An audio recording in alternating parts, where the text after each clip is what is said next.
And then you ever look at the Wawas where you can see where sprinklers spray up against the white posts or their signs? Yeah. And Especially the bounty.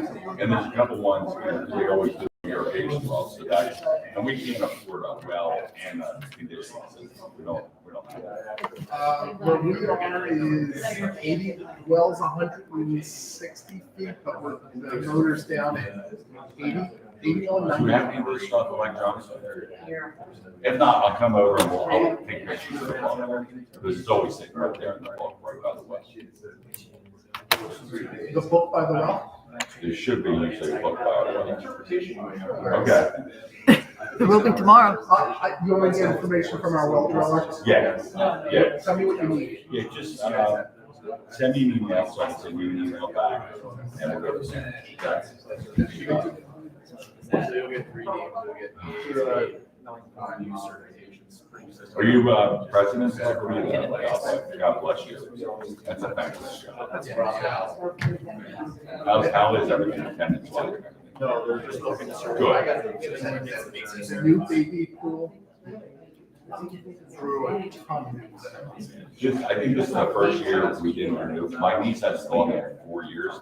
I renewed just because of COVID to try to keep it going because it's such an asset. But this year I said, I think I did enough. I did 4 extra years. Tons of new families. Well, Could could have been operator or.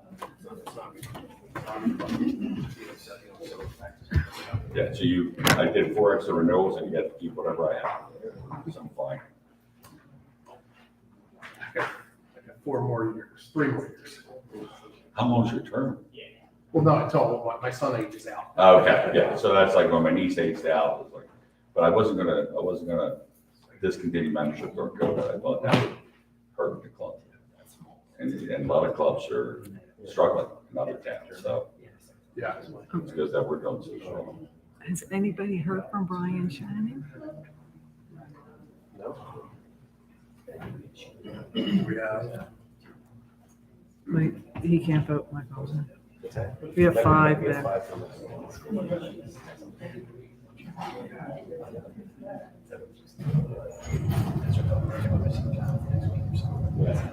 That's where Jerry.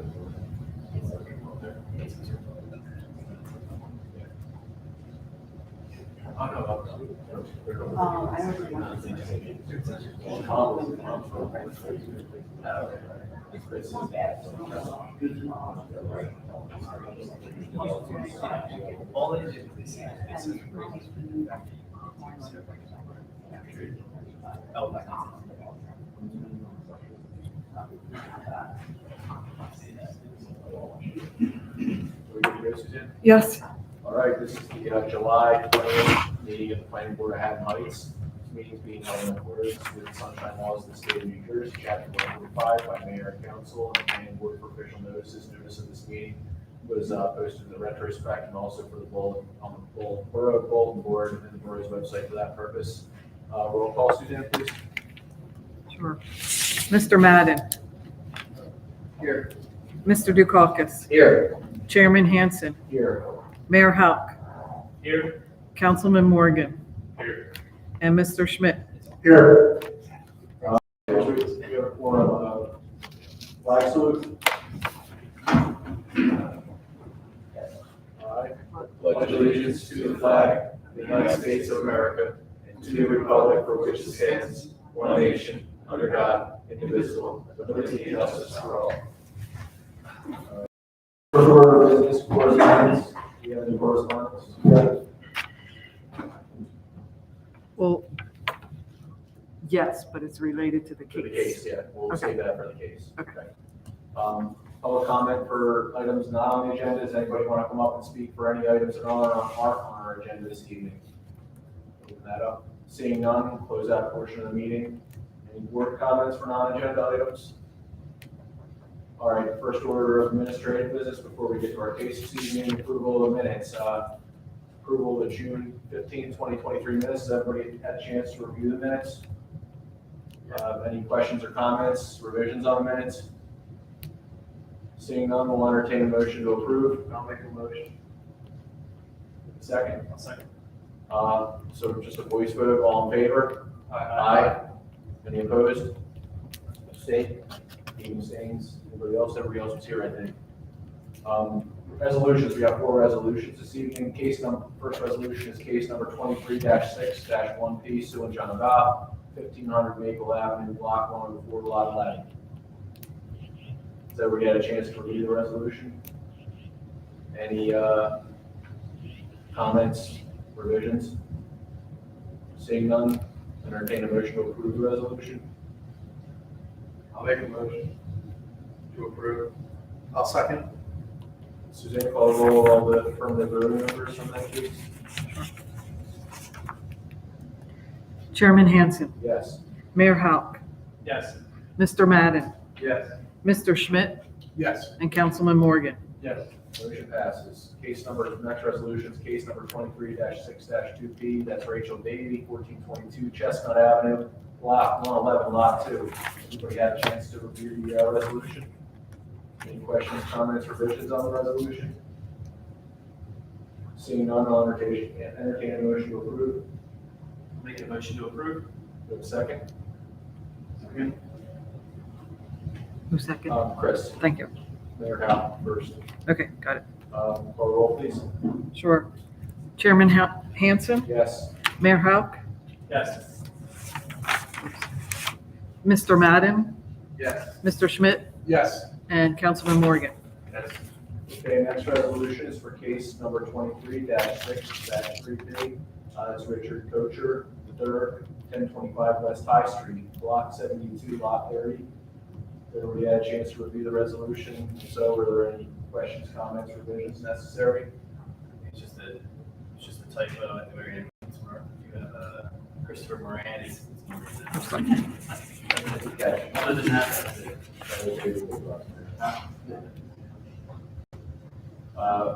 With that, I'll make the motion. Okay. Do you have a second? Second. Roll call, please, Suzanne. Sure. Chairman Hansen, Yes. Mayor Hauck, Yes. Mr. Madden, Yes. Mr. Schmidt, Yes. and Councilman Morgan. Yes.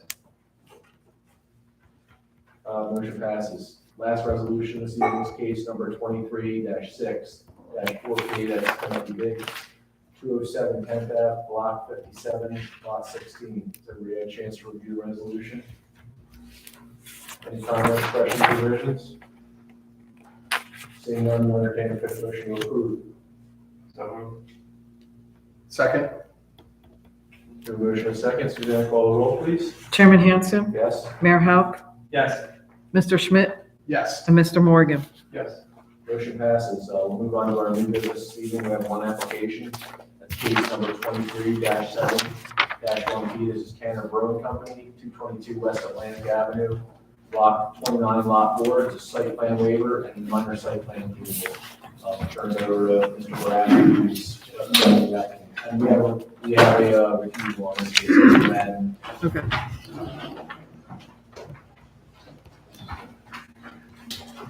Good evening, board. My name is Steve Bareski. I'm an attorney with the law firm Florio Perucci, Steinhardt and Company. And tonight I have the pleasure of representing Mr. Joseph Gentili. Joe Gentili, who, as I'm sure the board recalls or is aware, is the owner and proprietor of the Tanner Brewery Company in town. And the board may also recall from a few years back, 2019, Joe was here before the board and received an interpretation confirming that the brewery business he proposed was permitted in the township's central business district. And he also received site plan approval for the brewery, as well as a bulk variance to allow no off-street parking, whereas the use would otherwise require off-street parking. As a condition of those 2019 approvals, Joe had thought about possibly doing outdoor seating, but ultimately decided that was something he'd look at adding later on. So one of those conditions of approval was that if outdoor seating were ever proposed or added, Joe would come back to the board for review, recommendation, and approval of the plan for outdoor seating. So That's why we're here tonight. Joe has some outdoor seating proposed, seasonal. It's seasonal only, so they're not permanent structures that are going to be out there year round. It's just going to be during the warmer, more seasonal months. And we are in receipt of the board engineers fairly, fortunately succinct review letter, a few pages, July 12th, 2023, I believe is the date of the review letter. We are able to comply with a few comments and recommendations in that letter. We'll provide a testimony that's requested tonight, and anything else we're happy to, again, comply with as a condition of approval. So that's my brief introduction. The board solicitor will please swear Joe in. He'll give the board a bit of an overview of what's proposed. Steve, we'll have our engineer and planner, Steve Fox, sworn in at the same time. Is there anybody else that's going to give testimony this evening, Steve? No other direct witnesses. Can you please raise your right hand? Do you swear or affirm to tell the truth, the whole truth, and nothing but the truth? Yes. Thank you. Go ahead, Mr. Brasky. Your name and address, Joe, for the record. Joseph Gentili, 1410 Sycamore Street, Hadley. So could you just tell the board why we're here? We're here to get an outdoor seating area approved for 10 outdoor companies. And can you tell the board a little bit about what's proposed, what's proposed for the outdoor seating, number of tables, hours of operation, things like that? That's exactly what it looks like on that picture right there, pretty much. Given it's kind of cartoonish, but 7 tables. We open our doors different times at different days of the week. Obviously, the weekends are open a little bit longer. During the week, it's shorter days, shorter nights. We close earlier on Wednesdays, Thursdays, Wednesdays we close earlier. Our latest is 10 p.m., which I believe is in compliance or had compliance with what you're allowed to stay open at nights, as far as the time goes. And the picnic tables, the outdoor seating, they're going to be available to patrons throughout the day while you're open, so it'll be available Yes. till 10 p.m. Yes. Looks like there are 1, 2, 3, 4, 5, 6, 7 picnic tables proposed. Yes. And about how many guests can sit at each table? I mean, comfortably, really 4. You can squeeze, but I've seen squeeze, but comfortably 4. So in total, it'll be approximately 28 additional patrons. Yeah, but rarely is everything full. Every once in a while, I've had that, like one of the first or second night stays out. Like right now, I don't think anybody would be sitting outside due to the heat. But yeah, it's too cold. And you heard me mention earlier that the tables are seasonal. Could you let the board know specifically, how many months of the year they'll be out and available? I wasn't sure if it was like, we had to remove them at a certain time based on what I see other parts of town with tables. Like we removed the tables when it's too cold and like you kind of leave it out there. Weather's been weird, so it's like sometimes you just want to sit outside. If you have like a dog or something, you want to bring the dog, you can't let the dog in, so sit outside or hang out with the dog out front. Patrons like to do that. We are not dog friendly inside, but we are dog friendly outside, I suppose. So I can't really delineate how I own another property in town, and we do the tables out as much as possible. People do like to sit outside into the October month, I would say, and then we're probably done until April. Okay. March is still a little chilly. Every once in a while, we get like a nice day. I leave the tables and local out all the time. Every once in a while, I get a beautiful day in February. People want to sit outside instead. And post-COVID, it really changed the culture of the way people gather. It's still a thing.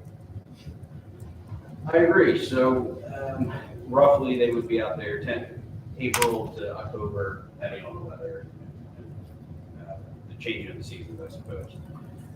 As far as the size, the dimensions of the tables, I believe that they are on the plan. If the board secretary can scroll down slightly, Size. 72 inches in length by 56 inches in width. And do you know the height of the tables? The height of the tables that we have right now are 34 inches, which I noticed on this plan, interestingly enough, that there's a height restriction, which I've never seen or heard before, on tables, but they're customizable tables, so if you really need us to get my carpenter and revamp the tables, I guess we can do that. They're at a comfortable height. I really don't understand number 5 too much. If I could just weigh in there, so number 5 in our review has to do about clear sight distances, especially with the adjacent commercial drive. So a clear sight distance, if it's 30 inches or below, there's no even need to represent sight triangles or anything else. I did some quick review on picnic tables. They range typically 28 to 32 inches that I saw. I just want to make sure if any tables or anything, any permanent structures are out there, they're outside of any sight distance or sight triangles. It would not be a high top table. They're No, not high no, top but tables. anything under 30 inches and below, you never have to worry about sight The distance. seat is way below. I understand, but that way you're not blocking any vehicle exiting or entering that adjacent commercial drive. That's why we had indicated the 30 inches. If you wish to proceed with a higher height, then you would have to make sure that anything that you propose would have to be outside a recognized, calculated site triangle for that drive. Or we can just drop them down. Just I was trying to make it as simple as possible. If you can just drop it down to 30, then that would address my concern. And any planter the same way, so I think you have planters. Okay. One quick question for Mr. Gentile. What are the black boxes in that rendering? They're stanchions, so they're like dividers, like separators. Almost like a stanchion, you know what a stanchion is? No, I know what station is, but what can you describe, like how high, how wide? What is it? So the stanchions would be, stanchion coverage would be 9 foot by 10 foot height width. As it says right there. But is this a covering or? It's not a covering, it's almost like you're enclosing the area. So So this is a fence or a wall or? similar to that, but it's more temporary than that. It's not permanent. You can break it down, you take it apart. It's not like, So the black it dots. doesn't have, let's put it this way, it doesn't have, it's not a tent, it doesn't have a roof over it. You follow? It's got like a top, but not a roof. So it's a structure. But it's not a permanent structure. Is there a rendering you have somewhere of this? I don't have a rendering of it. How do you even spell that word? So these are, if I may, so the stanchions would be posted and then it would have a frame top to it, but they would not be closed along the sides and it would not be closed along the top. So that's more of a structure. I'm going to ask you to elaborate on that, so. Okay, or we can just not put them in if you don't think that's inappropriate. And You then- can't see, We you thought can't it see looked through nice. them, is the issue, That's right? the site. You're asking because of the site issue, right? You can see I'm- completely, it's like 4 posts. I'm also talking about that any structure technically, and I'm not going to speak for the building subcode official, but any structure should be anchored in a certain manner. I would be, I'm not really prepared to talk about this because I didn't review it as. That's okay, I would think anything that's proposed within the borough's right of way would need blessing of borough council for the governing body. A licensing agreement or something like that, we deal with this in some of the municipalities I represent all the time, and anytime even an awning projects or a sign projects into a public right of way, there's a licensing agreement that's involved. Sounds good. Or at least borough So council. we won't do anything until we. Borough council's property. I was gonna, can I ask you my advice quite like, Yeah. substantial, are we talking like, just Google it now, we have a little bit of a better So idea. the indoor stanchions are, We talking about like, almost like this would be a stanchion in essence. and imagine this These metal being, railings. like, kind of get up? Yeah. This being like 9 foot high and it drops down a little and then it goes like that. So there's 4 posts, almost like 4 posts to a tent. So it's they're 9 foot high, like you're saying. 9 foot high, by 10 foot in like, they're 9 by 10, and they're the same height that way. I think it's 8 by 9. So in other words, it's just posts with a top on it. So it is like, Like a shade, like a sail shade? I wouldn't even think I would put a sail shade in there. It's just, So yeah, okay, so like I'm again, when I looked at the stanchion, when I'm trying to get a better visual of what you might be doing, in my head, I'm thinking, okay, during COVID, there were breweries and wineries that I went to where they were trying to keep people isolated to an area, so you put up stanchions, which was just a corral. they use tents. Right, but So I don't want to put tents. but 9 foot tall, I gotta imagine that's be sort of venturing into structural. Like, Are they connected in this direction? Like, they're going this way, but are they also connected this They're way? connected like as if you cover this. what are they, I guess we'll do this. That'd be great. So there's 3 of them.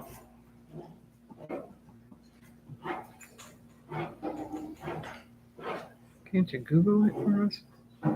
So it is exactly, but you can see through it. So it's just 4 posts, 1, 2, 3, 4, and then there's a top. It fits into it. So it's metal. Like a pergola? It's similar to a pergola, but Offers no shade. there's no shade. It Like a light defines post? space, but it doesn't, you can put string lights on it. I was hoping to put string lights from the building to there. I have a rendering that I got from my designer when we looked at these renderings from just different like breweries, outdoors and stuff like that. It's nice because it provides a lot of light going over the top. So it's not a deal breaker. I mean, they're already made. I already bought them because I just wanted to get them done just in case we did get approval. We can put them to other use, not necessarily at location, other stuff going on. So it's not like, but I think it's going to make the area look the way attractive. And it's going to be a little bit more, like if you're sitting inside of it, it's a little bit, you feel a little bit more like it's in a contained area. What's the stanchion material made of? Like, what's the? It's like let's call it 410s, it's like heavy duty, you could do pull-ups on it, it's heavy, metal or wood, metal. and it's like, what's the diameter of the post? That's what let's call the post going up. The post is going to be 4 by 4, 3 by 3, Square? square. Like a- Everything's square. Are they going in the ground or is there gonna be a base for them? They have like their own flat base and they can be staked in the ground, but they're so heavy in the way that they're structured, it's just, there's no It's reason like for a it to. penetrating rail on a roof. But isn't there- Base. But because it's 3-dimensional, it doesn't really rack. It's heavy duty. I mean, this guy does, the work that he does for breweries in Oregon and the stuff that he did, I mean, he's just a metal guy and he just does amazing work. He does it for, he's like an earthquake guy out west, Oregon. He moved to town, we met, he showed me the stuff that he did, he showed me some renderings of what he did out west. I thought it would be something cool, so I had him build it. If it's unsafe, we can always, if somebody sees it and says, hey, this is no good, we can always take them down. That's the beauty of it, it's not permanent. I think we would defer to the construction office on that, obviously. What's permitting on that, that's all? Structure. Yeah, Mr. and Carter then- actually would determine that. That's up to them. And then, yeah, well, and I guess the question would be is the right of way. And then it's still, I would defer, when you talk about sightlines, old sightlines kind of fall into play with. I would suggest that would be more like an open-sided fence. Okay, so I'm not concerned with sight lines Okay. as long as it's not closed off on the sides. I would suggest this, and I think I heard the board say this, that any anchoring that may be required would be deferred to the construction code official. And then I think I heard the board say, and I think it was you, Mr. Chairman, that it may be appropriate that any of this would be conditioned upon the borough, mayor and council providing the approval or license or whatever form allowing this to occur in the right of way. I think that would be safe, even just from a liability perspective, nothing else. I think everything should be go through Mr. Tarash, obviously, too, when there's any kind of structure involved. And I think especially, I know we have outdoor seating all in town, but now we're actually talking about more of a structure in addition to the outdoor seating. So that's all I have to say. agree. We would, be happy to go and secure the construction official approvals for any anchoring, and also, if needed, council approval to locate the tables and extensions within the borough's right of way. Yeah, I think that's a nice way to phrase it, if needed and necessary. If there's an interpretation that is necessary. I just wanted to put it on there to be fully transparent what our intentions were, so you guys weren't like, oh, you know, what's this? You know, Right, I If guess. you were to gain approval, I would suggest that all appropriate details for that would be, anything in the right way for that matter should be supplied to council and Mr. Trashy for their review and blessing. Under the construction I department. think that's appropriate, Steve. Yeah, under the construction department. so what form would you start with? Form would you start with? Dave Trashy, would you start, is there a form to fill out for this? Well, Dave's technically zoning and code enforcement. Right, so we go to code enforcement first. He would talk to the construction code officials for them, especially the building subcode official, as to what they would consider this. So I would talk to Mr. Trashy as the construction code enforcement.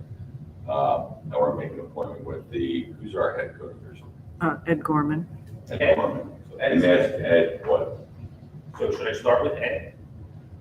Well, I think we're getting a little ahead of ourselves. So you would have to coordinate with the construction code official. Let's continue with it here. Sounds Yep, we will, list for now. address any comments and any, as a follow-up, of course, as conditions of approval, we would agree to go work out, speak to whomever is necessary for the township and get We the. won't pop anything up, so we get. Exactly right. As far as increase in parking demand resulting from the new tables, any increase in your mind? I would say no. Absolutely not. And how about controlling things like trash and storage in the outdoor seating area? We already have receptacles out there, just in case, and I think that's well more than, what we had anticipated as far as, getting two. Those aren't left out overnight or anything like out in the right of way or anything. No. So when you're open, you'll have your own trash receptacles, you'll maintain them, you'll empty them as appropriate, as necessary, and then end up operations, you would take them inside out of the seating area. There is no trash in the seating area. There's a place where trash cans are set for nest. So, like, Not in the seating area, it's like to the left where the, is it outside? it's outside. Okay, so it's outside along the frontage of your property. Yeah, it's in the rocks that were put there for trash cans years So ago. immediately adjacent to the facade is where your trash. Mm-hmm, yeah, And you'll maintain them and you'll empty it as necessary, and you take them in at the end of your day. 100%. And customers have access to those, they bring food to eat outside, they can deposit their wrappers and things like that. Yeah. Great.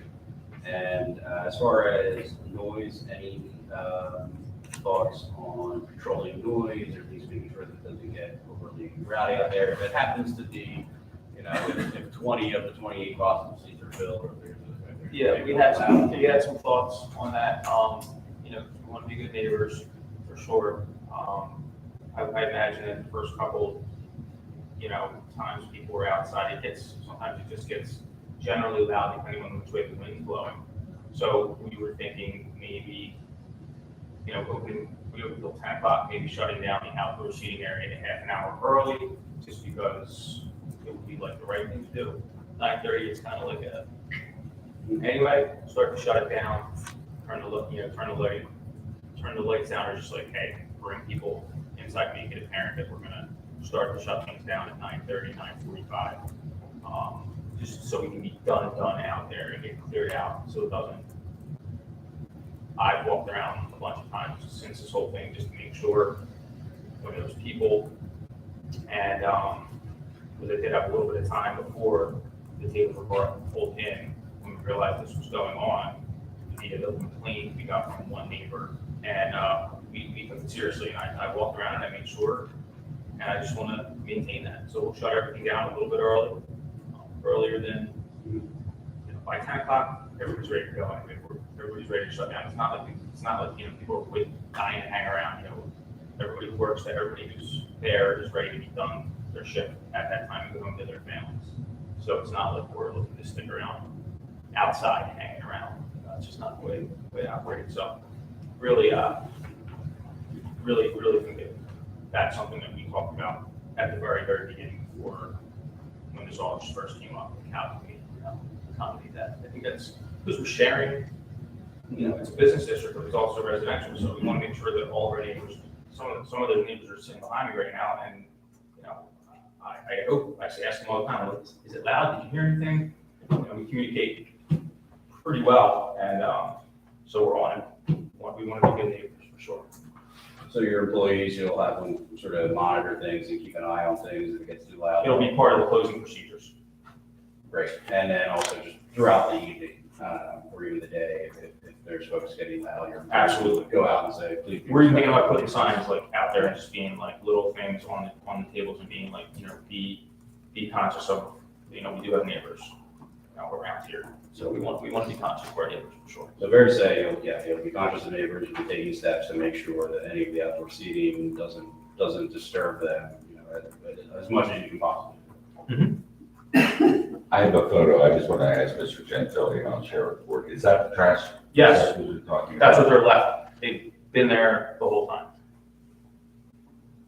They're more, the trash receptacles and the share that's around. My concern is these are This more, will be exhibit, is there any way to add a trash Please, great. receptacle You can that, add like, that would be a receptacle that would be more smaller, like throw. user friendly Yeah. to the public, that the public would say that, yes, I'm allowed to throw things in, versus that, which looks more like I'm going into someone's trash can. Yeah. And I think you only need like one, but something that anybody has anything, they could throw the cups in, throw anything in. That's what I'm talking about. Our folks usually do clear tables and throw it out in our trash. We usually keep up on that all the time anyway, but we will put There's one that is 2 or 3, 1 clear, or 2 out there. It's fine. at least one that's clearly inviting to patrons to use versus that. I think that's what we're trying to get. Yeah, we have a bunch of trash cans. So we'd be happy to add that trash receptacle as a condition of approval. Sure. I believe that's all the direct testimony we have. Be happy to entertain comments or questions from the board and from the public as needed, as well as the board's professionals. Just appreciate the opportunity to be here. Start with the board, I guess. Yeah, I have just a couple questions, Mr. Gentili. Of course, you're familiar with the vision of alcoholic beverage controls, special ruling, right? This is the one that's hated by most brewers in the state of Jersey, but it's what the law is now until the governor signs the repeal, right? Which is still on his desk. In that special ruling, there's a section 4G which talks about outdoor spaces. And the outdoor space has to be part of the approved licensed premises. But number 2 is interesting. The outdoor space is fenced in and the fence is at least 3 feet high unless a local ordinance requires a different height. Are you aware of that provision? I did not know there was a ordinance for a 3-foot fence. It's actually part of the ABC's rules for limited breweries, which you are. So we would require a 3-foot fence around that whole front of your building. The problem with that is that you have a right of way that goes through it. Let me continue. Number 3 says the outdoor space is monitored by an employee of the limited brewery at all times when customers are present. I think you said you do that. Most breweries actually station somebody outside to watch, but in your case, it's you have big, large windows, so maybe that can be done from inside. No permanent or portable tap system shall be allowed in the outdoor space. I guess you would comply with that, right? And no wait staff shall be permitted to sell or serve malt alcoholic beverages in the outdoor space. You have to go in, Yes. enter, and then come back out. But the number 2 is the issue, is the 3-foot fence. And I find it a little bit difficult because of the right of way. Now, Governor Murphy signed this COVID expansion for outdoor dining and so forth, and he just extended that to November 2024. So in that public law or expansion, its expansion. They basically said you need to create a 4-foot right of way, past 9, and that's so that people can use the sidewalks. Sure. So, can you tell me what the spacing is between the tables like on that sidewalk? Can you get 4 feet past there? Absolutely. I believe the sidewalk itself is 4 feet. Shouldn't be, there's no sidewalk. And there's room, The yes, sidewalk will be kept clear. yes, that was the plan. Anyway, but your issue with the 30 inches is kind of, with the 3 foot, it starts to. Well, how would you fence that in? Exactly. It would have to be continuous, based on what you just read in that regulations, it's a continuous fence around it. We do have the stanchions there. That's not a fence. That's not a, No, they're trying to keep minors from venturing into your outdoor space is what it's meant. And just to play devil's advocate, I think if you look at other breweries, I know this is the gray area that I think occurs, because if you look at I'll use for example, Tillwood's original location, there isn't a fence. I think if I recall, it's planters with a continuous rope that creates a barrier. It's fair, right. Right, but it's not a 3-foot fence, it's probably it's probably 30 inches too, say if you're on the corner with the site, I'm sure it's not line of sight, but it's planned, so it's mixed, that's the gray area, I think that's existed with. We can temporarily stanchion it off again with temporary stanchions until we get, but the cool thing about those things is that we can put a 3-foot run around there. You can build that 3-foot around and drop it in so that it can mimic a 3-foot fence with an extension over top, like I showed you. So that technically then the 3-foot fence Rail. would be like a rail that goes around. And I don't know how we're gonna stop. make it 30 inches. That's, as I say, now you're gonna run it, I would just call it 30 inches. Would it be, Not 3 feet. 30 inches. obviously, the applicant would have to comply with any licensing requirements provided by the state. So could we put it in the, if it's affirmative proceeding in any resolution, that they would have to provide compliance with the regulations for separation of to the satisfaction of the Yeah, I ABC. mean, it's easy to do if his outdoor seating is in a parking lot. You can put a fence around it. Right. But he's out in the front of the building and the right of way crosses through, which makes it difficult. So, I mean, I'm sure this is an issue in urban areas, in the state of Jersey, but, So I can also speak to the fact that when the initial, when I think it was a zoning officer had made mention to your attorney at the time about that, there was an inquiry at I think someone from the office here inquired about guidance on this, and the representative at the state did basically say it's a giant gray area, and it's almost like an unenforceable, at this rate, it's almost unenforceable. they're not enforcing any of it now. What they told us was whatever your town requires is what that's what they told us. That's pretty much what, so you guys, if you say that those exterior pole, they're called stanchions, we have a bunch of them inside, they're easy to get, and they have they're very easily to move. They're almost they extend with I guess you can call it. The 10-zip area? 10-zip area? Yeah, it's When they went It's strap. a strap, and it goes. Yep, and they just extend all the way around, and then it would just keep that, if that's something that, So we would be, well, we would have to comply, as Yes. said, with whatever the outside agency, the state requires. So we would be happy to, as a condition of approval, go get something in writing, confirming that what we're proposing is permissible. As Joe said, I'm sure it'll be, conditioned on the local planning board's approval. So thank you for bringing that up, and we will go get whatever approval in writing is necessary from ABC. Thank you. Thank you. Yes. I have to bring it up, I'm sorry. I've asked the applicant, it appears that he has installed AstroTurf. I did. Did you get anybody's approval of install AstroTurf to the public right away? I did not, I didn't think we needed it. So I think that would also be something that you would have to seek the mayor and council's approval. Our ordinance under property maintenance requires grass, so you're not allowed to stone, asphalt, concrete, or anything else in curb strip, so you would have to get, Not mulch, right, either? you're allowed mulch areas in there, but not continuous mulch. It's a grass strip that's required, and I don't have that code section in front of me. So I'm just gonna be, You would ask the mayor and council. well, I just look at my neighbor and he had continuous mulch and then there's continuous rock. So I wanted to make it look much nicer and it was actually like, there was holes in it from old, I guess, telephone poles that had been, that building was probably uninhabited for a while. Nobody did anything to the outside. It was left unkept and uncared for years. So it was drainage, it was horrible. You're referring to the rest of the Tanner structure? No, the front part where we put the turf was dangerous. It was something else. I've seen a picture. You had a picture put us in. I have no objection. I just want you to, if you're already having to make a stop off for any required, get the approval there. There has been some requests in town for actually astroturf the front yards. That's not something that we contemplate in our ordinance.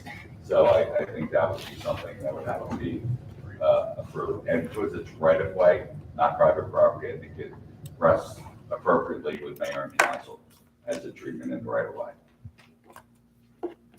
So we are agreeing to go to council for final okays on the tables, stanchions, and we will also include the AstroTurf. Thank you. Just make sure we're complete. I have nothing further, Mr. Chairman. I promise not to bring anything else. No, they're all good questions and points, Steve. Thank you. What's the stop? I just have a question. What's to stop you guys from using the rear of the site? I feel like it'd be a better buffer from the residential area maybe. And It's just a black top, it's not interested in doing that. Just, it's a black top, it's hot back there, there's traffic, but we're not looking to go down that. the only other concern I have, I mean, you're right there. What if an errant car comes up and drives into that area? You're right next to the street. 20 people sitting there. I mean, I'm just thinking from perspective of apparently an engineer. Yeah, I hear you, and I thought about that, when I walk around town all the time, I look at all the restaurants and places that have outdoor seating, and, there's 12 out front of Anthony's, right on the road, there's 25 at my spot, there's Cabana, there's all these spots, Jane's Tea House, so we're all kind of like on the, But those places don't have an alternative like the rear of the site there. That's really the only place that they could have outdoor dining. It does have parking against the curb. It says they have parking against the curb, which offers buffer. Right? Yeah. The ones in station, correct? Station, yeah. I don't have parking on That's mine. pretty cool. Steve, real stupid question, but there's like telephone pole also right away and electrical lines above it. And is this 9-foot stanchion structure going to be an issue with I'm going to defer that to the code official. I know there's Yes. clearances, Yeah. and other restaurants have the temporary lighting going out to the umbrellas and things. I think that rests more with the construction code officials, especially the electrical subcode. I can't speak to that. I don't believe it's going to be a problem at that height, but that's where the jurisdiction will lie. Do you have speakers that project music outside? One speaker, is that the one that's in this photo here? In the corner, And that also gets turned off? turned off, yeah, please.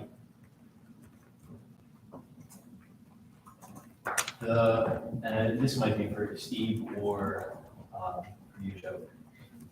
So when I'm looking at the street front right now, I see a blue, it looks like handicap parking. I'm guessing that's allocated for. I don't believe that that's legal handicap parking. All right, that's why I was curious, because it's there, and then it's also the adjacent, not your portion, I guess, of the Tanner building, it's the adjacent structure, there's a section.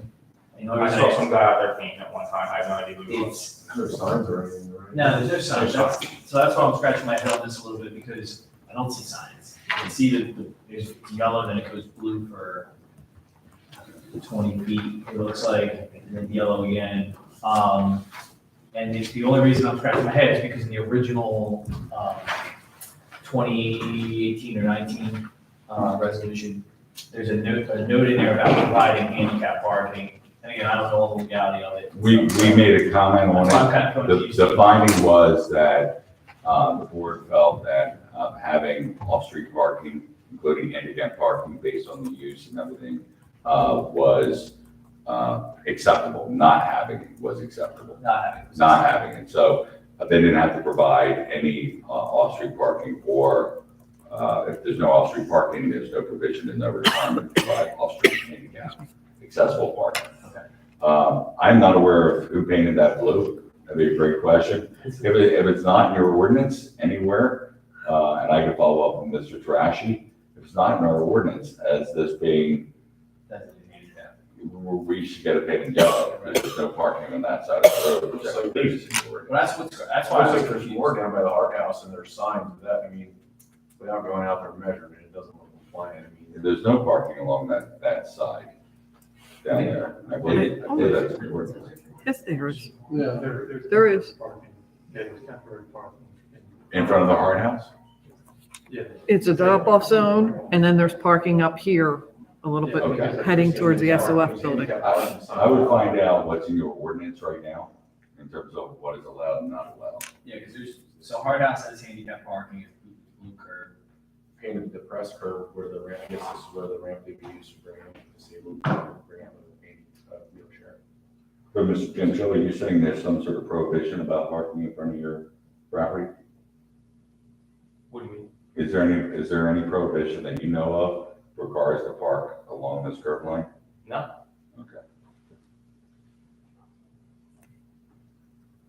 That curve used to be painted yellow, no, it's blue, I don't understand. Well, it looks like there's so it's yellow for all the entrances to the, and then there's blue. If you go down towards Hard House, it's predominantly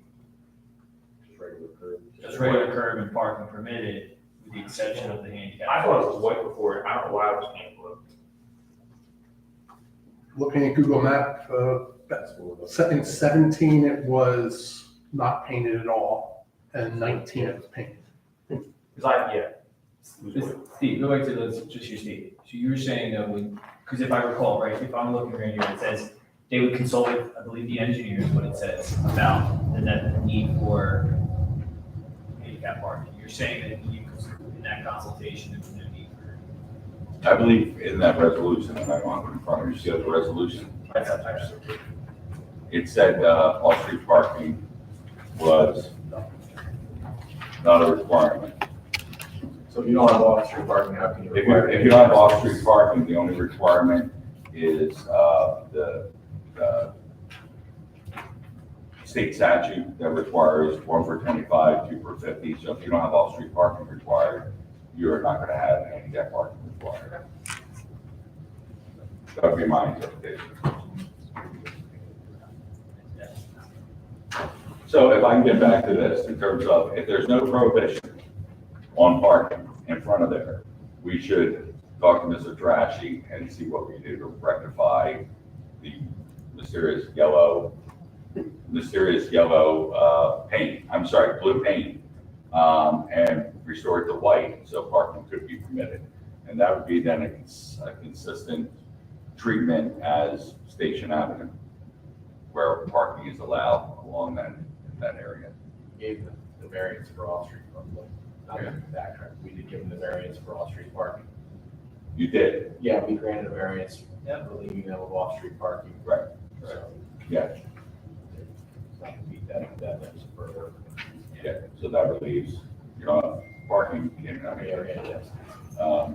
Is there any thought about restricting parking along this frontage for this area? Would that be something that would, Mr. Chairman, you brought it up? I don't see why people couldn't park there. Okay, I just want to double check, okay. We've actually probably we provide more of a barrier for somebody that, I'm, for an armored vehicle, right? Yeah, it's just, with the stanchions and the planters, can you really get out of your car on that side?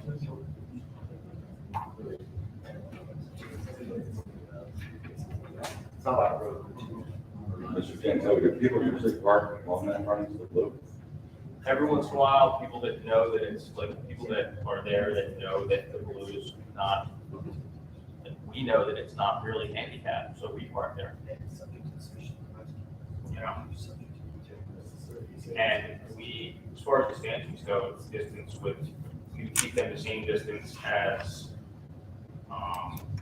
the, whatever the requirement is to be in, I think it's, whatever that is, where the planter boxes are, whatever. It's on station. Is it 14 feet? Yeah, but it's up to you, Mr. Gentile, but you might want to petition the mayor and council for no parking along that frontage, so you don't have people parking there and opening your car doors, hitting your tables, hitting your stanchions and everything else. It's going to be immediately adjacent, it's up to you. It's operational, it's your choice, but that's something the mayor and council could do by ordinance if they want to restrict parking there. If there's a request. We've got the mayor and council. Yeah, and we looked at Mr. Gentile in terms of if it's successful, this evening, in terms of operational requests. I don't think we have to get into it. I don't really have anything on there. Anybody else have any questions or comments for the applicant? Can I just say, to make sure I'm understanding, the entire frontage of that property is the right of way, correct? Yes, It's all borough-owned, Yes. part of that street, correct? yes. So from the building face outward, I believe, I don't have the current survey, but I believe the building face outward is, oh, there we go. So the building face and the property line, in essence, is the same line. And you need 4 feet, correct, to be passable? 4-foot sidewalk, yes. There's no construction, there's nothing proposed on. No. So 4 feet, you're saying, yeah, I think he represented the 4 feet that we maintained. Yeah, previous question was something about. Yeah.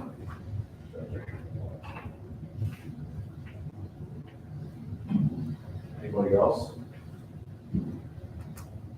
So we'll open it up to the public. Anybody from the public wants to come forward, make a comment or question about the application, come forward and we'll have sworn in. There's a clipboard here too. I would probably- We'll have our solicitor swear in. Can I have your name and address for the record, Emily? Andy Adams. Oh, sorry, thank you. That's it. Andy Adams. I live in Kings Run condominiums on Atlantic Avenue. I swear on this, I'm sorry. I swear on this, to swear affirm the testimony you're about to give is the truth and the truth, nothing but the truth. Yes. Thank you, go ahead. Okay. My concern is not especially with this building and the brewery. I really don't have anything to do with it, but it seems to be working out. But my problem is with Mr. Gentile himself, who seems to be able to do things in town that other residents cannot do, especially business owners. I have never seen anybody take over a corner the way he's taken over the corner on Station Avenue. There are too many signs. While you go home tonight, notice how many signs are there and look up how many signs should be there. He has brought all kinds of seating. I understand that he needs seating, that's fine, but it's kind of overkill. There are some people on Stanford Towers who have a hard time getting around the corner there with their walkers. He has lights. I know he did get permission for lights. I don't know whether he ever got permission to have the chairs out there. But I know that he cannot have ever gotten permission to put his trash and his recyclables in front of our picturesque little beautiful station.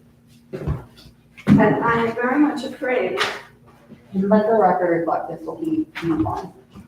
Watch your stuff, watch your step, watch your step. I don't understand. I've been in town 45 years. I've never seen anybody get away with this stuff. It's crazy. I just don't understand it. Why is he allowed to put his trash there? And if it's there, what's going to happen down in front of the brewery? What are we going to wind up with? He already has put the tables out, and I'm sure he was surprised when he was told he had to take them back, because he gets away with whatever he wants to do. He already has stated tonight that something that he's coming to get permission for, he has already purchased. So if he wants to do it, he does it. Now, he's been successful in town. I know he's brought a lot of things to town that people seem to like very much, and that's great. But come on. He doesn't own the town. He has to follow the same rules and regulations that everybody else does.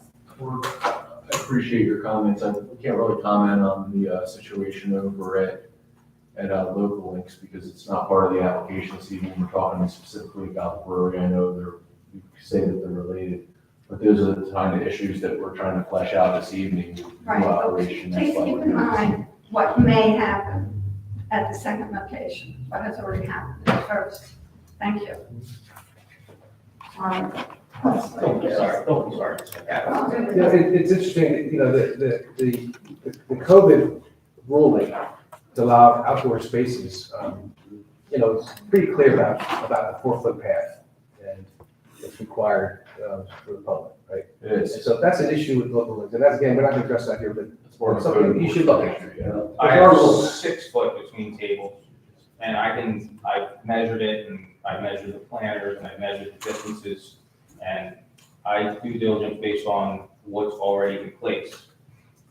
Benches, Coro planters, anything that's been approved, I use as my guidance to do anything with regard to tables. And I would urge every business to do the same thing in town, distance from how much space there is to get between tables and. And past tables, as you're walking down the sidewalk, it's the issue. In other words, if you're walking down, you know, in this case, Atlantic Avenue, and then you have to turn onto Station, so that pathway should be 4 feet all the way through. Mhm. Let's continue with public participation. That'd be great. Yes, young man, come on forward. We'll have our solicitors for you in. We'll need your name and address for the record, please. My name is Anthony Vanaman. I live at 1534 Maple Ave. And can you spell your last name? V is in Victor, A-N-E-M-A-N. Do you swear or affirm that testimony you're about to give will be the truth, the whole truth, and nothing but the truth? Yes, I do. Go ahead. All right, I'm the contractor who built and designed the tables. When I built them, we had talked about making sure there was that 4-foot space in between with the sidewalk, that to make sure the tables were not going to be in the way. They are not in the way at that point in time. Also, we took a look at the side of the Tanner Brewery, and while I was there constructing, Haddon Tree Company has to swing big vehicles in there, so there's no way that they could put tables there because of all the heavy equipment. So really, they're left with just that front area to be able to utilize. So as I'm looking at what he's talking about with that metal design, much like these here, this is pretty much the design. This would work as a 30-inch fence if needed to protect the public from whatever needs to be protected by. Now the line of sight with 34-inch tables was totally fine. As you're leaving Haddon, the parking lot there, in my car, I can look, I can see everything. I'll gladly cut them down, that way they're at the height that works for the town. But I also will say that, you know, the concern for the tables being so close, I mean, people drive like crazy around here. We all know that. It's sad, but it happens. The parking in front gives us extra protection, just like anywhere else on Station Avenue that has that problem. How many children have been hit in front of Local Links? We could go on forever about that. So, you know, what did Joe do? He built planters out there to help keep the children corralled so that people flow properly. That's what the metal is designed to do, is to keep the public safe. What else was there? I think that's really it. You know, the turf what I noticed while there, when I'm a patron there as well, I walk there with my dog, I meet neighbors, it's a great place, a great community place. Our town dies at 8 PM. It is dead. I go over to Haddonfield at that point. I go away. All that money that other people do not bring to town because there is nothing here to do later at night. Being able to walk my family down, grab some ice cream from Cabanas, grab a beer with my dogs outside. It was a great place to be with those little bit of limited time the tables were out there. And I'm gonna say that, like, what was happening with the idea of the AstroTurf, the kids were picking up rocks or mulch and throwing them. The AstroTurf took care of that because there's no rocks in there. He has a little planter there with mulch. Many times when we were there, you'll see kids throwing that stuff. So the rock idea or the mulch idea really is a negative to what he actually did. AstroTurf doesn't need to be mowed, so there's less noise, there's less, there's less issue with debris. It's an easy cleanup. Trash cans were never an issue there. Every time I was there at night, people utilized the trash cans that are there. It's never been a problem. They've always been, all the employees, make sure you come in to get your beer.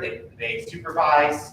They follow all the rules that the ABC has asked for. So I mean, I don't see an issue with these tables at all as a resident here in town. Thank you, Mr. Bannon. The board will have you. Mr. McClacken, we'll do you next. Name for the record. Richard Cutchin, Name for the last name. C-U-T-C-H-I-N. Mr. Hutchins, do you swear affirm that the testimony you're about to give is the truth, whole truth, nothing but the truth? I do. Go ahead. I am a relatively new resident in Haddon Heights. I moved here last August, so I don't know how much weight my word carries. I'm sorry, could you say your address, please? 406 White Horse Pike. Thank you. I've been a patron of this brewery since it opened. It's actually right on the route that I do walk my dog. Most days, sometimes that's my wife, as far as the 4 feet to get through. Plenty of space to walk the dog through. It also makes a great spot to stop, have a beer with my wife and my dog. Very enjoyable. I've never seen any rowdy behavior there. Never seen a speck of trash on the ground. As for the AstroTurf, I agree that it was a great improvement. Thank you, guys. Thanks for coming out.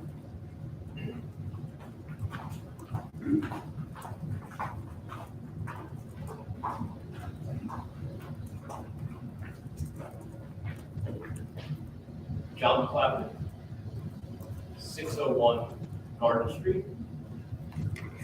Do you swear affirm that the testimony you're about to give is the truth, whole truth, nothing but the truth? Yes. I'm sorry, could you spell your last name for me? MCCLAFFERTY. Thank you.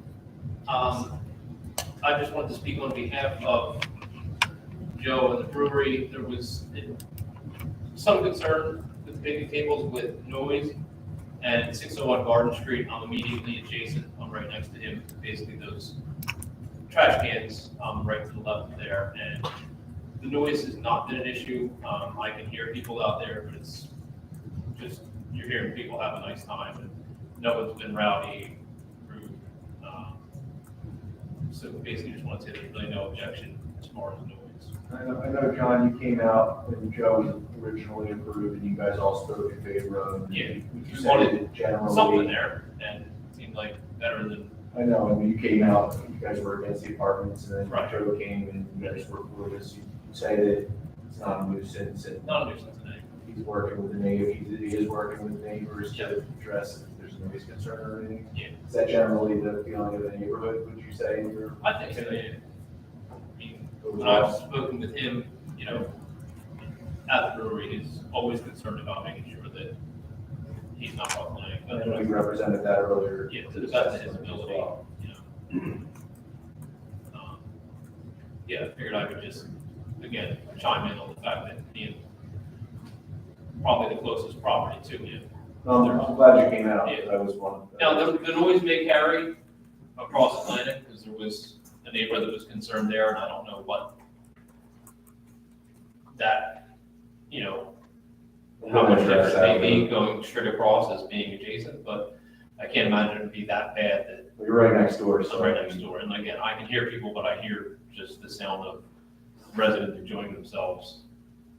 You don't think it rises to a level of nuisance, I mean, you would, Yeah. you know, as well as anyone living right next to it. It doesn't rise to a level of a nuisance or anything like that. You know, It sounds like Joe would be willing to address that if it did become an issue. Yeah, absolutely. Okay, do you hear the music? I do, I wouldn't also say that's a nuisance. As far as the music and a speaker, if there are residents that are concerned about that, or as a patron of the brewery, I don't see it as something that's, I need, like, turn the music off and make everybody happy, because I don't think anybody's gonna miss it. It's not a nuisance, but I believe it was a concern with another neighbor across Atlantic. And I think that's something Joe was willing to work with as well and say, hey, we have to have music outside.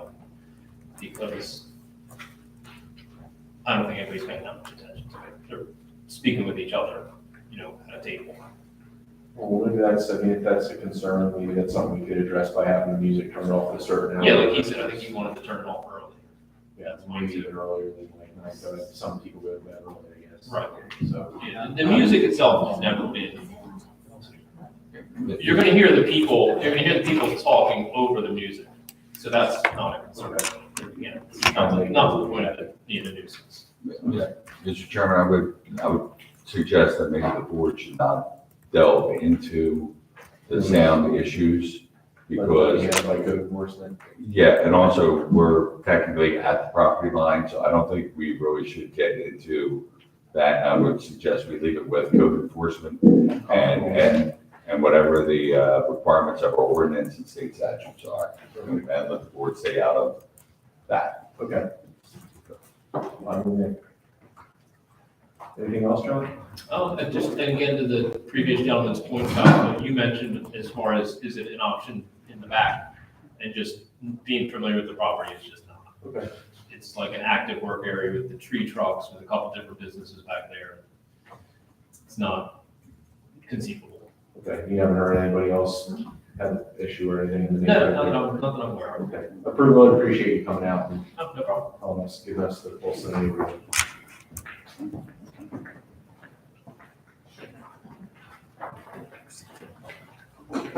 So that's what we'll have you sworn in. Mike Bassett, 609 Garden Street, B as in boy, Bassett. And yeah, for your answer, that's it. Sure. Do you swear or affirm that the testimony you're about to give is the truth and the truth and the whole truth? I do. Go ahead, Mr. Bassett. Just to address the specifics, not the noise, although when I walked by, I was surprised there was music because you have to listen for it. It's not that loud, at least the times that I walked by. I live immediately around the corner, just a couple houses down, and on Garden Street. And quite frankly, that place is the best it's been in the 37 years that I've been now. That building didn't exist 37 years ago, but since time was brought up. The AstroTurf, perfect. That's fantastic. Somebody said that the kids were throwing stuff. I can guarantee that. I have a 2-year-old grandson. He is a mulcher, so he will toss some of the mulch. But he was into that stone and gravel and the mess that was there because we'd walk around the block. We got a whole pile at my house, you can come spread it. Yeah, same. And strollers getting down there since Joe cleaned up that area. It's the best. So the tables are there, fantastic. With strollers and now a toddler, you can get through and people are there with the dogs. And it's actually an enjoyable part of it. For a piece of town that is desolate, as far as business goes, it really is a nice little addition. And so I think it's great. I'm very pleased with what he's been doing there. The conversations, you can hear people talking, but you know what? That actually sounds good. It's neat and it ends. It ends. In fact, there's neighbors that have parties in the back that go on way longer than that and are much more annoying. So, but that's if they're back there, sorry. So anyway, so I think this is, for those issues, as far as the right of way, the easement or whatever, the 4 foot that you're required, I see no problems with that. And just a comment about the line of sight, I have less concern taking my grandson across that access that had no trees and everybody else uses back to that courtyard back there than I do crossing the exit from the fire department at the library. That you have to hold your breath, because people just are ignorant that there's pedestrians. They get out and getting whatever they get at John's and come down that corner. So anyway, so sight lines, I don't think there's any problems with that. It doesn't generate that kind of traffic. That's my 2 cents. Thanks for coming out.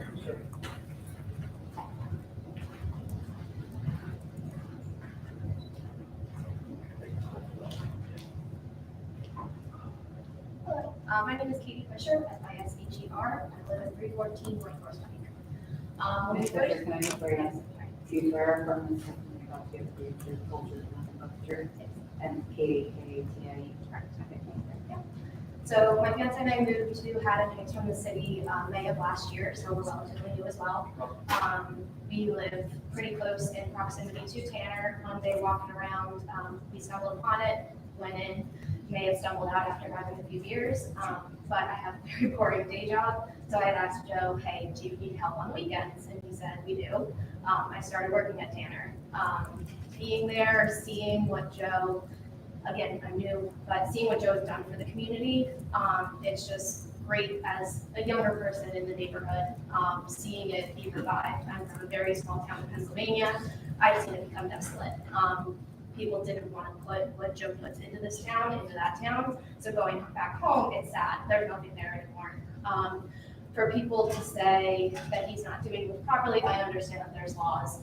That line of sight that you guys keep talking about, the only vehicles that I see go in and out of there on a daily basis are hire trucks. I don't think a 34-foot table or 34-inch table is going to block that view any more than the tree that's down the street that the Shade Commission refuses to remove as it's dying. So I just think that there are a couple things that he's doing just to bring life back into this community. And again, as somebody in my 30s, it's great to be able to stay in town, not have to worry about paying for an Uber over the city, to just enjoy that little bit of nightlife. And I know a lot of people have said that noise isn't an issue. As of recently, about a month ago, Joe put a tape line on our stereo system to say, don't let it exceed us outside. Let's make sure we are being respectful. So he is taking steps. He is taking everything from these meetings and implementing it at his business to make the town better, but also to keep people happy. So I'm just here to say, as a patron, as an employee, I think he's doing a great thing for the town, so. Well, welcome and thanks for coming out. Thank you very much.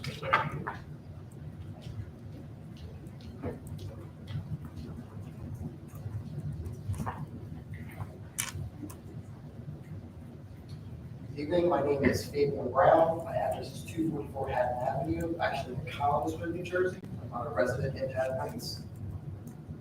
Can you spell your first name? That was Frank A. B as a boy, I-A-N as in Nancy. Last name's Brown. Do you swear affirm this testimony about the truth, whole truth, nothing but the truth? I do. I have been working with Mr. Gentili since 2001 in many different formats. We were actually school teachers back then, and in 2011, he invited me to be a part of Heights in Progress to help him build progress here in this town. Through the farmers market, the different events that we host in town, and with Tanner Brewery. And the reason why I wanted to come up here was to discuss the issues about sound and noise. I know this is not the board's department, however, I believe the state's compliance is 65 decibels around working hours, the volume of noise. To put that in perspective, if all of us were talking in this room at the same time, having casual conversation, you would still be underneath that 65 decibels. So when it comes to sound, we can easily check with the meter on your cell phones to see how loud the sound is. My recommendation is the board get advice, see how not loud that sound is.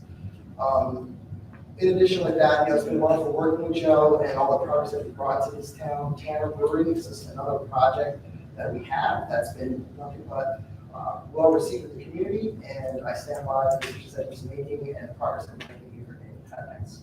Thanks, guys. Thank you for your comments.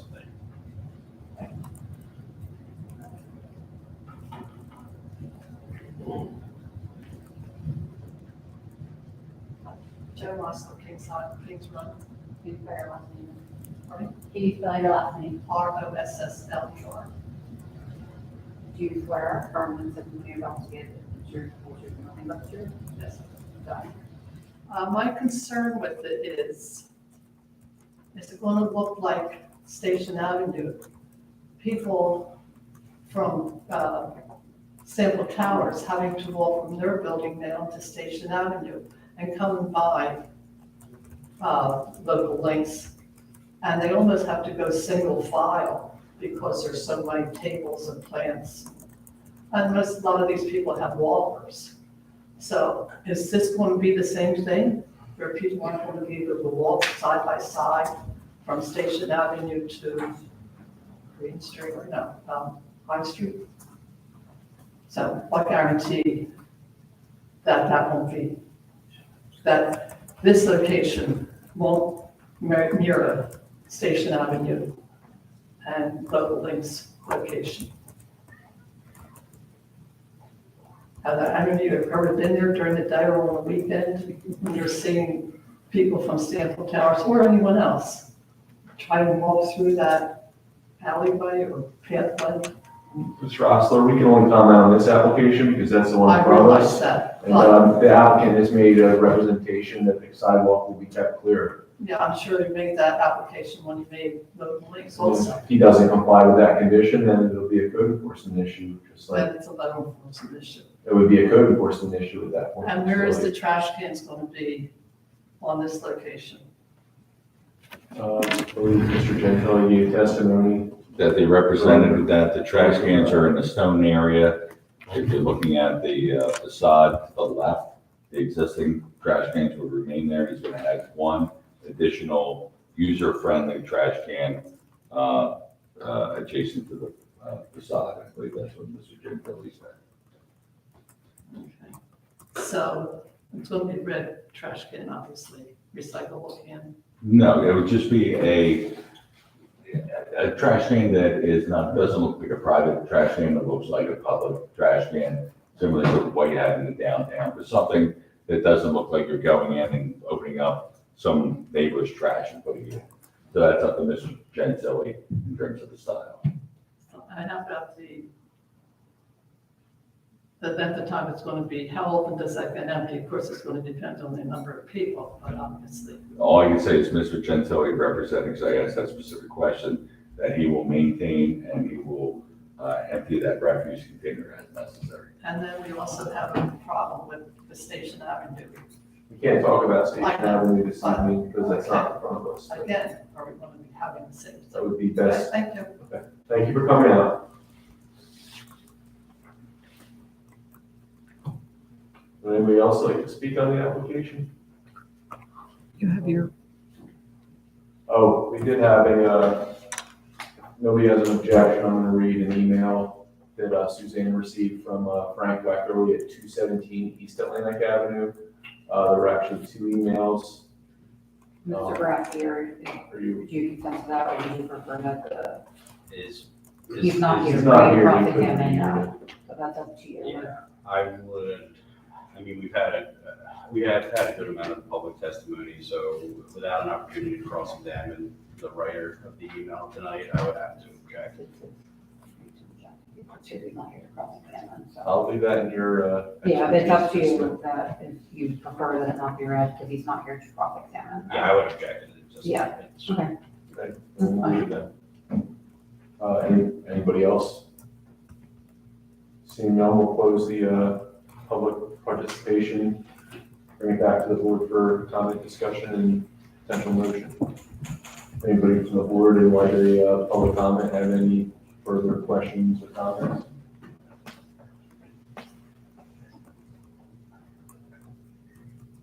Seeing none, what do we have before us here, Ms. Smith, as far as a potential Okay, approval or? so the property is, we have an issue here tonight, it's located in the central business district, and it currently contains a Tanner's Living Company. There are several improvements already on the lot, and the property is generally surrounded by residential properties on three sides and commercial properties on the other. The applicant, as we discussed tonight, has received preliminary and final site plan approval with full variance relief back in 2019. And as a condition of that approval, the applicant agreed to no outdoor seating shall be permitted unless approved by the planning board, which is why we're here tonight. The applicant seeks site plan waiver or only alternative minor site plan approval to permit 7 picnic tables along the frontage of the building to service the already approved brewery. For site plan waiver, the planning board may waive submission of any of the required exhibits in appropriate cases for specific reasons. Request for such waiver shall accompany a minor subdivision or site plan application stating the reasons that such a waiver is being requested. Generally, standard for waivers is it must be reasonable under the facts, and waivers are generally an acknowledgement that the condition of the property is satisfactory and meets the requirements of the ordinance, and the board will need to make specific findings and conclusions to permit any judicial review. Regarding site plan review, planning board authority is generally limited to determining whether the proposed development conforms to the zoning ordinance and applicable provisions of the site plan ordinance. If the board decides to move forward with this application, we have several conditions of approval that I've presented. Mr. Boraski, if I've missed anything or any board, then please add that in. So we have any timeframe for the full reports or what are they called? Stanchions. I think just. I'm gonna turn it on in there. Stanchions in general. The stanchions, should be deferred to the construction code official. There will need to be an agreement with council to allow all of the proposed improvements. It has to be allowed in the right of way, as well as to permit the astroturf in the right of way as well. There will be an additional trash receptacle. The sidewalk will need to be, the right of way will need to be 4 feet wide and need to be kept clear.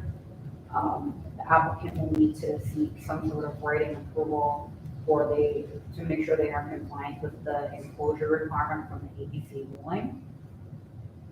And that's everything that I have. Mr. Brodsky, do you have anything? And I believe it's suggested on the ask the applicant that they are seeking a site plan waiver. Yeah, waiver.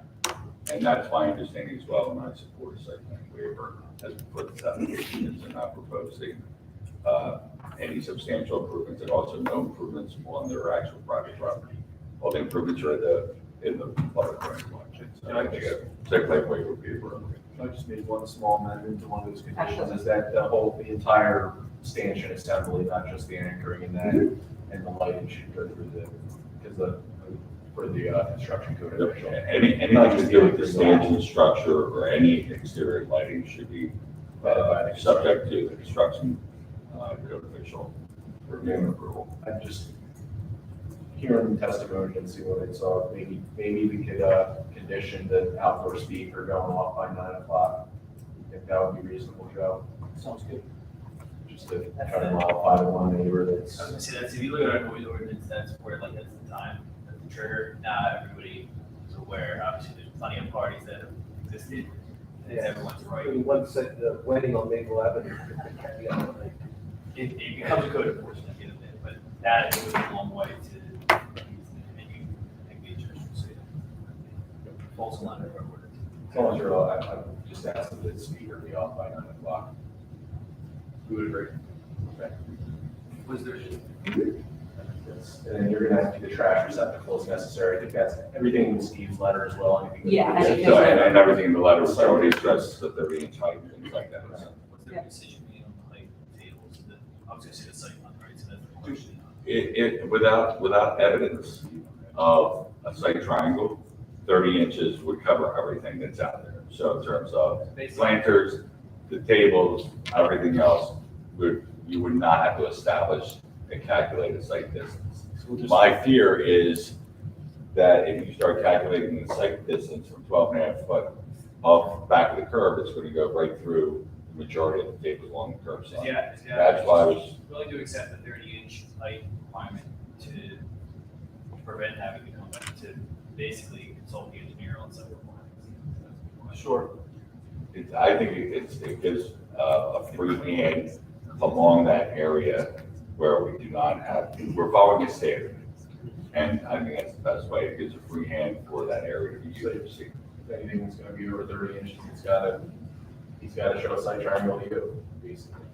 Well, right now, they agreed not to be over 30 inches, so Okay. that's it. Just leave it at that then. Okay. Keep it clear, keep it simple. Does anybody else have any other, do we miss any conditions, Suzanne or Alexis? That's everything that I have. Does anybody else have anything to add or question No, fine with me. on what we're looking at here this evening? In that case, I'll entertain a motion for approval or disapproval of the application. I'll make a motion for approval of the application, with the considerations that are stipulated. We have a second? I'll second.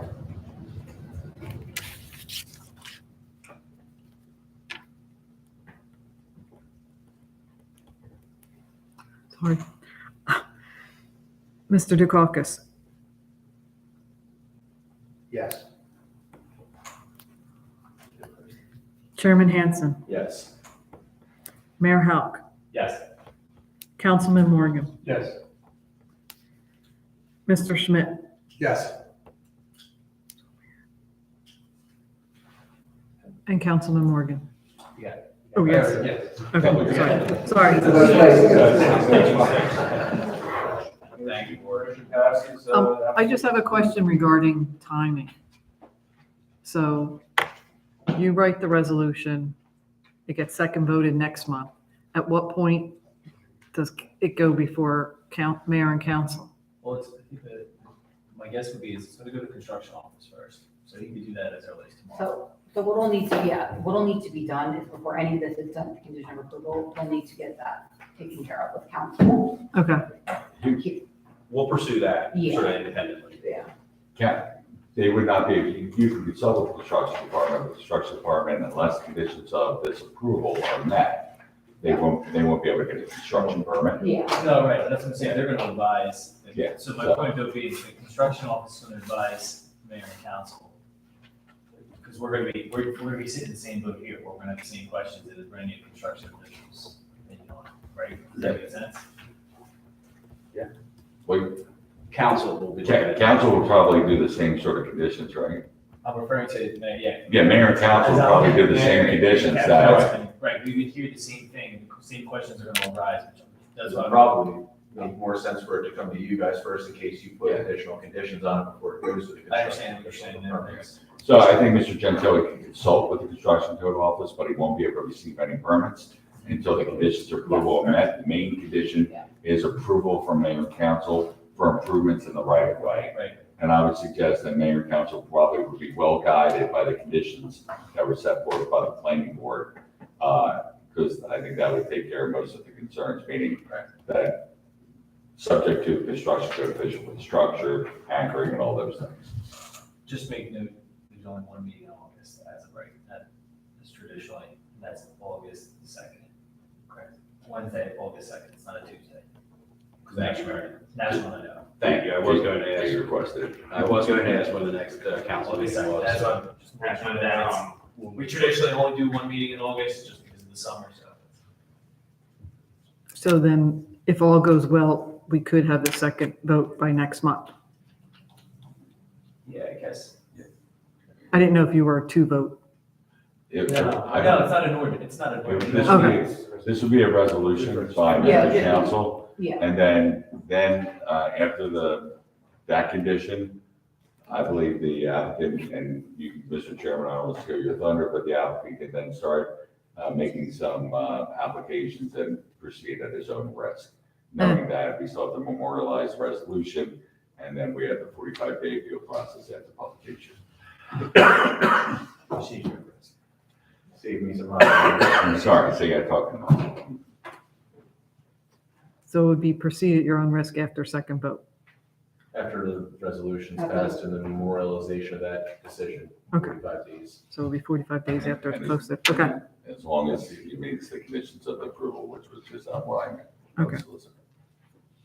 The ABC approval, the acknowledgement, the mayor and council acknowledgement, at that point, they would be able to get construction permits. Correct. That's what I'm The planning to do. applicant's attorney agreed. thank you. All right, well, again, thank you again, board. appreciate the time, the consideration. And we look forward to completing the process with council and subcode and all that, and hopefully we'll have a nice spot out there for the town. As soon as we lawfully can. I would just make sure you, if you're submitting anything to the borough council, just make sure you include the minutes from this meeting. If you're able to get them, actually. Never mind. We can request, Suzanne, could you just, make us do a memo for the conditions that were stated? Sure, I have it on a zip drive, so I could give you, mayor and council, the zip drive. Just, yeah, simple memo with the conditions, I think. And maybe we could, ask the solicitor, maybe we can get a draft of the resolution. I know it's super early, but I know Elena won't be back, but yeah, but if you get a draft of the resolution, I think it would serve the same purpose. I'm away next Thursday and Friday, but I'll turn it over. All right, so I think that would help. No, yes, that's Greatly the appreciate evening. that. I know it's a burden. No, it's from experience. Yes. Also, you- It's an extension of good faith in our part, like we're trying to understand it's a time crunch, obviously, it's the summer, it's the priority. We appreciate that. And even if the resolution can't be prepared, a memo or a letter from the solicitor or secretary, just look at conditions. whatever we can do, we appreciate it. Thank you. Didn't you ask for that? Because otherwise, we're at the meeting, you know, and we're No, I understand. doing it from memory. That's,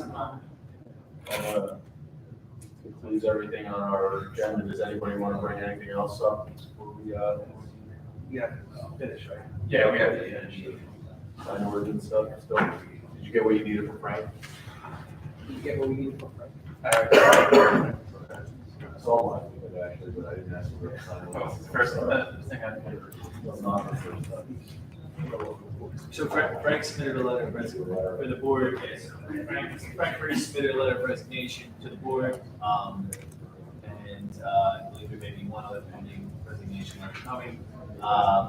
So with that, I have made an appointment to two individuals, to the planning board site, which should be forthcoming very shortly.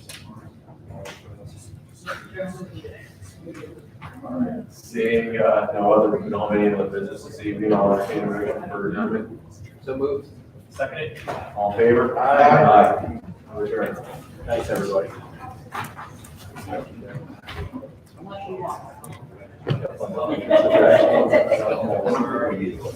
What do you